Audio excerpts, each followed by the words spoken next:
Hello, and welcome to the Exponential Growth Podcast, powered by Analyst Investors. I'm your host, David Olivencia, co-founder of Analyst Investors, and a passionate advocate for leveraging innovation and technology to drive success. Let's get started. This is Exponential Growth. I also want to give gratitude to Salvi Media. They're the founding sponsor of the podcast. They're a premier executive content agency dedicated to crafting exceptional content and strategies that elevate companies' brands and their executives. They're creators of the Emmy Award-winning CEO series. I think many of you have seen that. We've also featured one of my portfolio companies, Analyst Investors and Hallow, on their CEO series. And they've had in-depth interviews with CEOs talking about their personal journeys and business experience. The CEO series can be found on Cheddar, Entrepreneur Magazine, Reach TV, and really want to thank Salvi Media for their support of the podcast. You can also follow them on social media, as well as they have a podcast studio in Chicago. Join them as well. So again, thank you, Salvi Media, for making this podcast possible. Today, we have a very special guest, somebody who's an icon and a pillar in the tech industry, in the Chicagoland area, in the board space, a dear friend, Maria Wynne. Maria, welcome to the Exponential Growth Podcast. Thank you, David. It's great to be with you today. Excellent. Well, hey, so, corporate board member, CEO in a couple different spots, and a tech executive. And just a little bit more on the background, right? Just the thumbnail, and I'll have you fill it in. But, you've had leadership roles. You're on the board of the Federal Home Loan Bank of Chicago. You were the CEO of Leadership Greater Chicago. So like a leader among leaders, CEO of the Girl Scouts. And then really the core part of like this exponential growth is what you've done at Microsoft as a P&L executive there at Microsoft, almost $1 billion that you were in charge of there at Microsoft, really one of the world's leading companies and technology companies. And also starting off your career at Xerox, where you also had some great P&L responsibilities. So broad tech, broad leadership, and board experience and governance experience that we're going to dive into here. But Maria, what we always do in these podcasts is we like to start out with, it's like the corporate side and everything, but let's just give everybody, who's Maria Wynne? Tell us a little bit about your story, your journey, where did it start out, how just tell us from the beginning, tell us your story. All right. Well, thank you for that. And thanks for this invitation. I'm really thrilled to be here. So I was born in Sacramento, California, but I was actually raised in Bogota, Colombia, from the age of 2.5 to the age of 15. My mother was Colombian. My dad was part Colombian, part Welsh. That's where the Wynne comes from. That's the origin of that. And we returned to the United States when I was 15. I was going into my last year of high school when we got here, after my dad's corporate transfer brought us back to the United States. So we lived on the East Coast for a couple of years and then moved into the Chicagoland area. And while I've lived in and out of it, it's basically become home over the years. But I think. And what corporate was it that he was a part of, if you don't mind? Part of Mobile Chemical and Mobile. Oh, it ran okay. Mobile for South America, and then came to the United States doing strategy at the headquarters in Manhattan, and that was his career. And then later on, he went into he was called into the outplacement business to run the big merger of Continental Bank when that was changing and all of the bank mergers were going on. And then he had his own company. So he was, yeah. Really cool.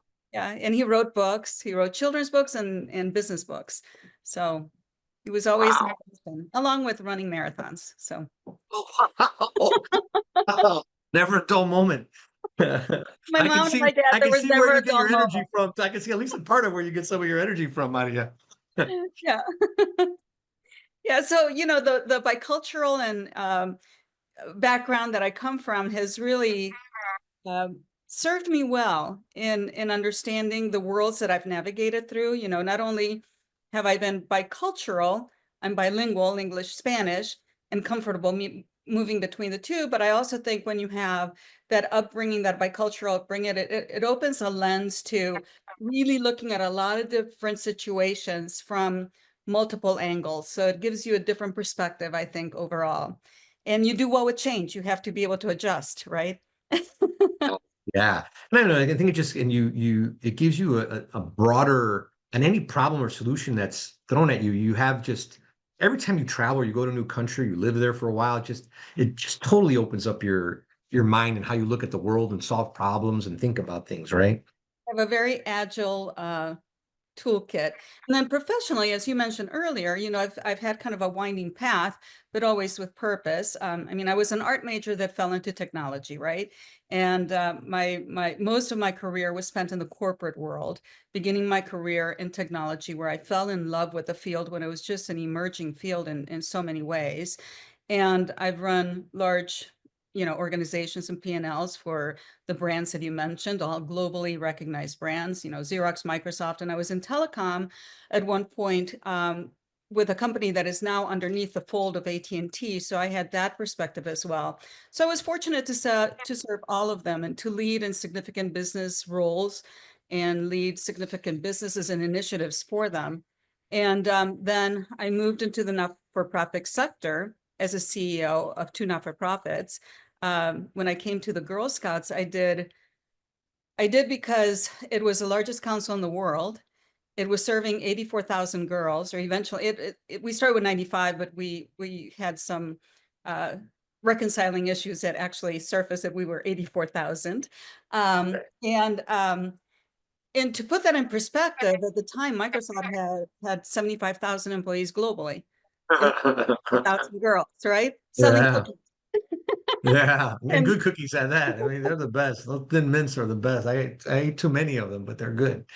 we had like 24,000 volunteers. So it was a large organization. But the interesting thing about it for me was that it involved a merger of 7 corporations into one, which was something I knew I could do and I could do well. We had about 160 employees during the regular year, and then we went up to 400 during the summer. So it was a really meaty assignment as Yeah. transitioning from corporate into that.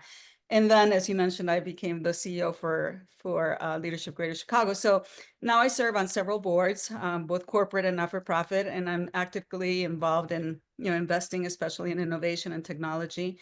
And on the technology side, I continue to be very involved. So I serve on the board of P33, which was an organization, a not-for-profit that was founded by our former U.S. Secretary of Commerce, Penny Pritzker, and Chris Gladwin, an entrepreneur who has had, one of the largest exits in Chicago, and continues to be a serial entrepreneur in technology. And so with that organization, we focus on taking Chicago to a tier 1 technology city.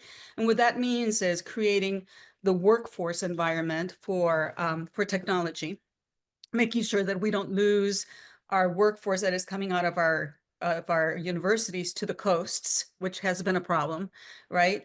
And then, much like Angeles, investing in founders to make sure that the companies are born here, stay here, and create careers for people here. And then we also focus on the forefront of technologies. So we've been very involved with AI, and most recently superbly involved with quantum, where we very proudly announced a few months ago the creation of the quantum campus that is on the south side of Chicago, which puts Chicago on the map in an unbelievable way, nationally and internationally. So that development of the Quantech campus is just groundbreaking for Chicago, and I'm excited about it, as you can tell. But what ties all of this together, in terms of my career and what I've done, is my belief in really purpose-driven leadership and in opening doors, especially for people and communities that have been overlooked. And being part of this fund of Angeles is something that supports something near and dear to my heart. So Hispanics and founders and people who are innovative. So it's really personal to me to be able to support something that firsthand identifies much talent and creativity that exists in our communities, and that it brings home the fact that it's not just about writing checks, right? That you really have to get into changing the narratives and the systems and giving people an opportunity and really supporting a community of brilliant Hispanic creators in a way that is going to create not only innovation in the market, but is going to change the world in so many ways, right? So in this winding world of things that I've done, I've learned how to ask big questions, find patterns, and decipher where the trends are going to be and help people scale. And that's why I love the work that we do here at Angeles. Oh, well, thank you. Look, it's great. And Angeles is a great sponsor of this podcast, and really helping us get that message out. And there's a couple things that you mentioned that I thought was interesting. You said you were an art major, and the one thing that came to my mind was if you study the biography of Steve Jobs, I don't know, I don't think he was an art major. I don't think he even finished school. But the one thing that he fell in love with was calligraphy. Mm. And like just and the way he thinks about art and the beauty, and there's something about the whole left brain right brain thing that really sparks innovation. So that was one. And then just maybe one sentence, or not, maybe a couple sentences on people might be asking, well, what is Leadership Greater Chicago? What is that? Maybe just you can give a couple sentences on what that is. So Leadership Greater Chicago was an organization that was founded in 1983, and the purpose of it was to look across a landscape of leaders at the civic level in Chicago that were coming up, and they were seeing a gap.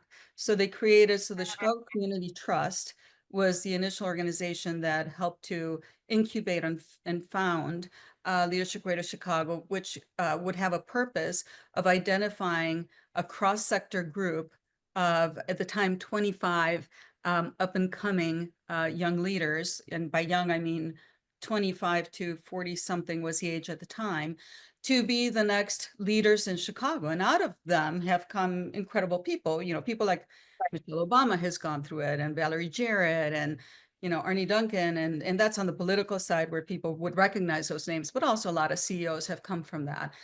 And Mhm. so Leadership Greater Chicago has continued that mission since 1983.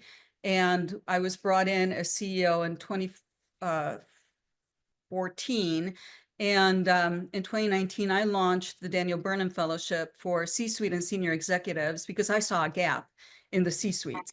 And in Chicago, if you're an executive at a particular level, if you're not participating civically, you stand out for not participating. Where in other things, Yeah, you stand out because you're participating. Here, you stand out if you don't. So I felt yeah. it really necessary to refuel that, and it's been very successful. So that's what Leadership Greater Chicago is about. Oh, excellent. No, and thank you for that. And Maria, just an excellent, amazing background, and still so many great things you can see ahead in terms of where you have going on. So, when we look at your background, you have this cross sector of board experience, different industry experience, global experience, large P&L, and this corporate governance. How do you take that experience and bring it in the boardroom to help the boards that you serve on? Sure, apologies for that. I forgot to turn off my phone. Oh, no So, worries. how does cross-sector experience influence the approach to the board and board governance? Well, my cross-sector experience, which does go across corporate, not-for-profit, public-private partnerships and startups, is has shaped a governance lens for me that's adaptive, that's strategic, and it's very much grounded in values, right? So in today's landscape, I think where change is constant, it's really complex. Complexity is the norm. Boards need to do more than just oversee. They really need to anticipate. They need to really be seeing over the corner, around the corner, because change is happening so quickly. It's important to bring that, I don't know, that big awareness, right? Not just the awareness of your industry and your sector, but really a global perspective or an encompassing perspective. So for me, coming from both mission-driven and innovation-centric environments, I've learned to balance risk and purpose. And that's something that you do in the boardroom all the time, right? You're looking at where's a hockey puck going to be? Where should we be as an organization? And does that align with who we are, right? And stay close to who we are. So in not-for-profit governance, for example, that taught me how to align diverse stakeholders, and by diversity, I mean not just demographic, but thinking, right? Around Yeah. long-term vision. While on the corporate and tech boards, you're really, you're looking at mission and values and all of that, but you're also looking at being acutely responsive to the market shifts and being agile in doing that, right? And that blend of those backgrounds gives me agility when advising on tech disruptions or regulatory headwinds or ethical dilemmas. And then I think the thing that also plays out in the boardroom from my background that I think is helpful is I was an operator. I bring an operator's mindset. So P&L is always top of mind for me. Having scaled organizations and navigated, many crises, I know how to ask the right questions, not just about performance, but about resilience and integrity. And particularly when we're looking at strategy, because I can look at a strategy and say, all right, is this strategy really a nice document that's just going to stay a document, or is it going to become a reality? Can it be executed against? Can it be implemented, right? And sometimes that's a miss, right? The strategy sounds great, the consultants leave and nobody knows how to implement it, right? So I'm a strong believer that that's really important. And I think that when you bring cross-sector leaders together, or people who have had a cross-sector experience, they can often see around corners that others can't. It's more of a holistic governance approach. And that's really critical right now, particularly when you're looking at tech, where AI and cybersecurity and data ethics demand foresight, particularly ethics with AI is a challenging area. And so, accountability is going to continue to be something that boards are going to really need to think about in areas that they've never gone to before. So we need them to be more than just financially savvy.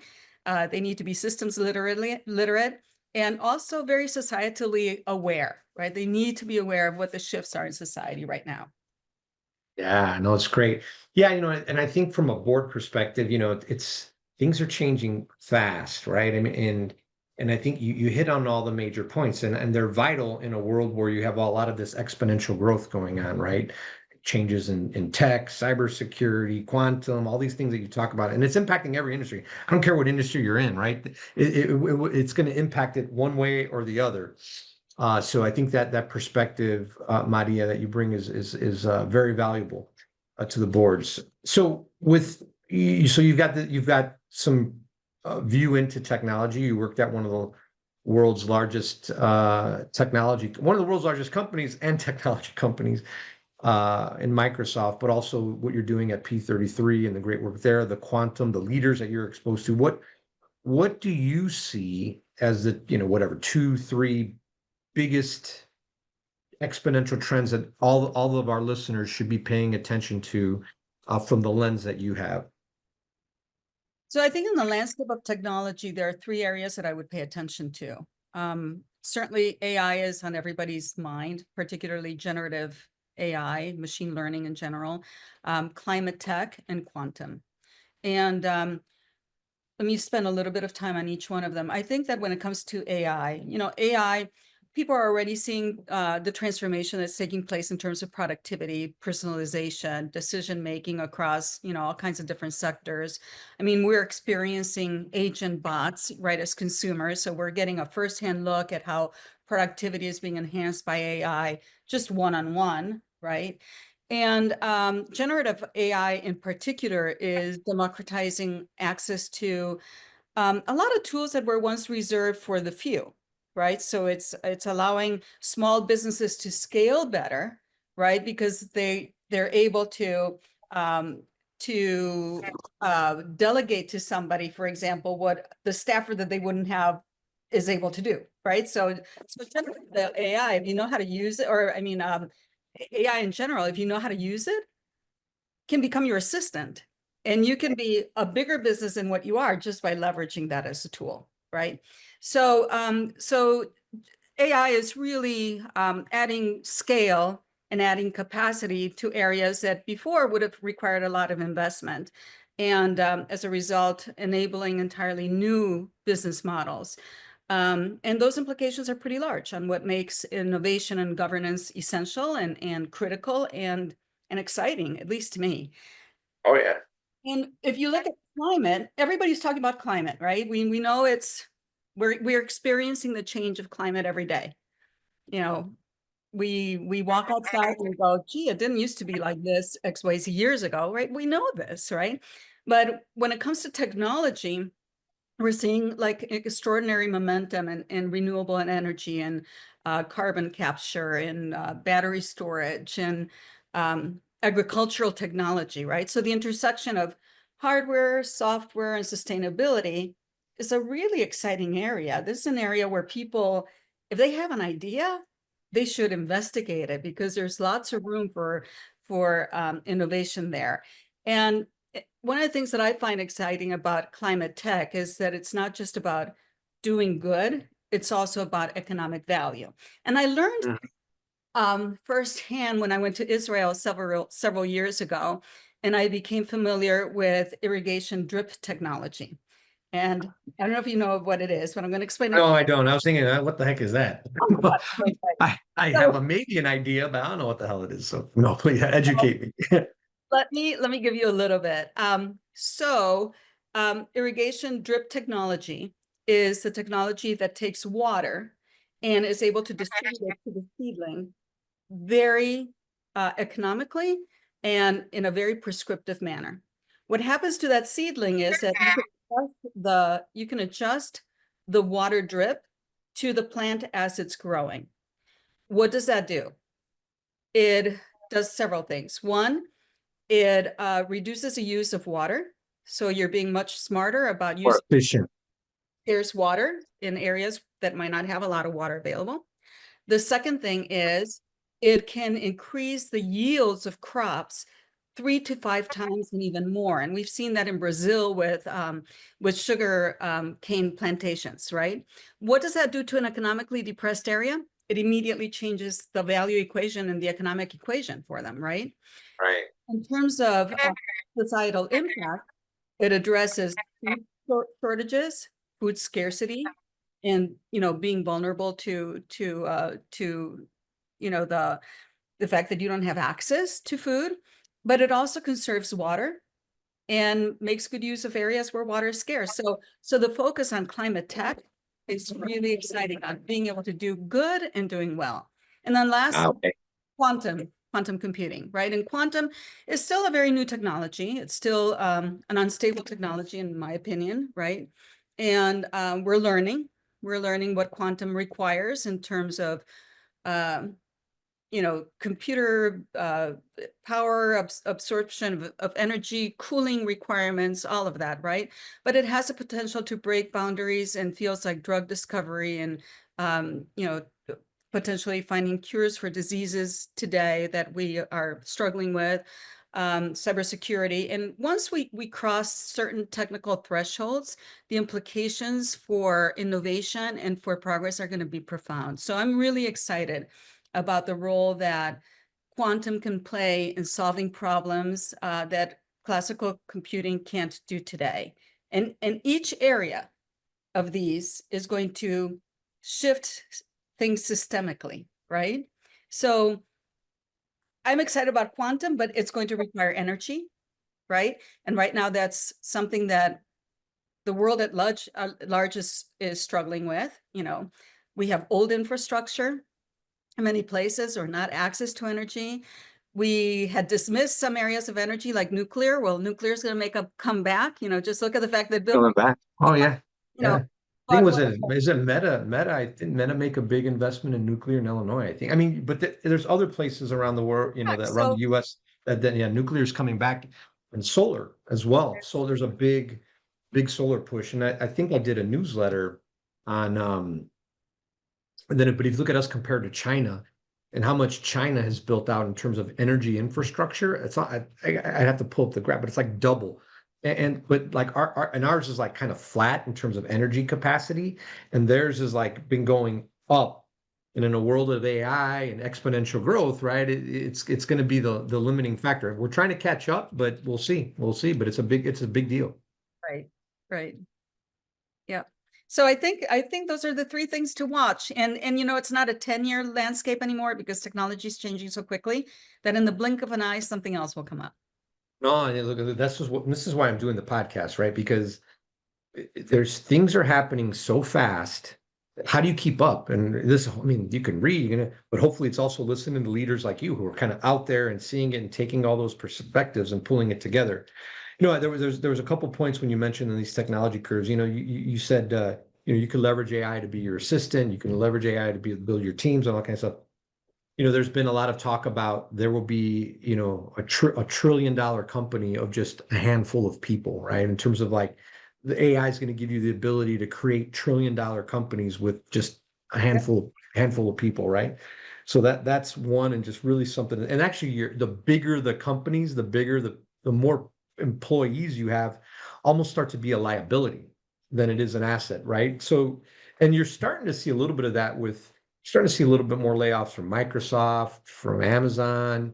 Yep. And I think they're kind of, catching a little bit of the, trying to get out in front of it a little bit. So that was one of the main, and then the only other point on climate, we're our fund is looking at kind of called a climate AI tech deal. We'll see if it happens, but maybe by the time this podcast comes out, we'll see what happens. We'll be able to announce that. But it's big, and then how AI and stuff can help solve an industry problem around climate. So we're looking at that. Well, and then Maria, so leadership, you led Leadership Greater Chicago, all these different companies you led. In these times of exponential growth, what would you tell our listeners of how they should think about leadership, how they should lead? What's your philosophy on leadership that can help them be more successful? Well, I think when it comes to leadership today, you have to remain an informed citizen, an informed leader. So it's important that you stay aware of just the 4 blocks that you live in or the building that you work in, right? So I think that it's imperative that a leader equip themselves with what's easily available, which is information, right? I also believe that it's critically important for leaders today to really become very used to leading through ambiguity. Ambiguity is only going to get, bigger and bigger. We've seen how the world can change just on a dime, right? COVID was something that came out of left field, and we all had to adjust to it. And we're continuing to adjust. We have governments that come in. We have a current government that's throwing all kinds of curveballs at businesses, and we have to adapt to that. So you have to be really able to move with agility and deal with ambiguity and lead during ambiguity with an ability to instill confidence in your people. Yeah. Right? Because they're going to be like nervous about things that are going on around them, and you have to be solidly planted to be able to lead, which means that you have to take care of yourself as a leader. So you can't burn yourself out. You've got to figure out how to take care of your health and your body and your family and all of that, right? And so from that perspective, there's no such thing as a balanced life, in my opinion. There's an integrated life, right? Yeah. So you integrate into your life as many things as you can so that you can get the things done that you need to get done between your job and your family and your spiritual practices or whatever it might be, right? So it's about continual alignment. We're like sailboats. We have to keep shifting our sails all the time. And to be a good leader, I think you have to be a really good sailor. You just have to be a really good sailor. And I think you have to have consistency and discipline. You can't, the world today is such a world that there's going to be a shiny object at every turn of the day. And you have to have the discipline to say, I'm not going to run toward the shiny object. I'm going to be thoughtful while I run this business. So vision is going to be really important, coupled with discipline. And I then agree. and then being able to be really proximate to your market and understanding what you need to know about that market or what you need to know about your organization to continue to lead it in a holistic way and a balanced way, in a way that gains the land that you need to acquire in your space, right? Market share, whatever it might be.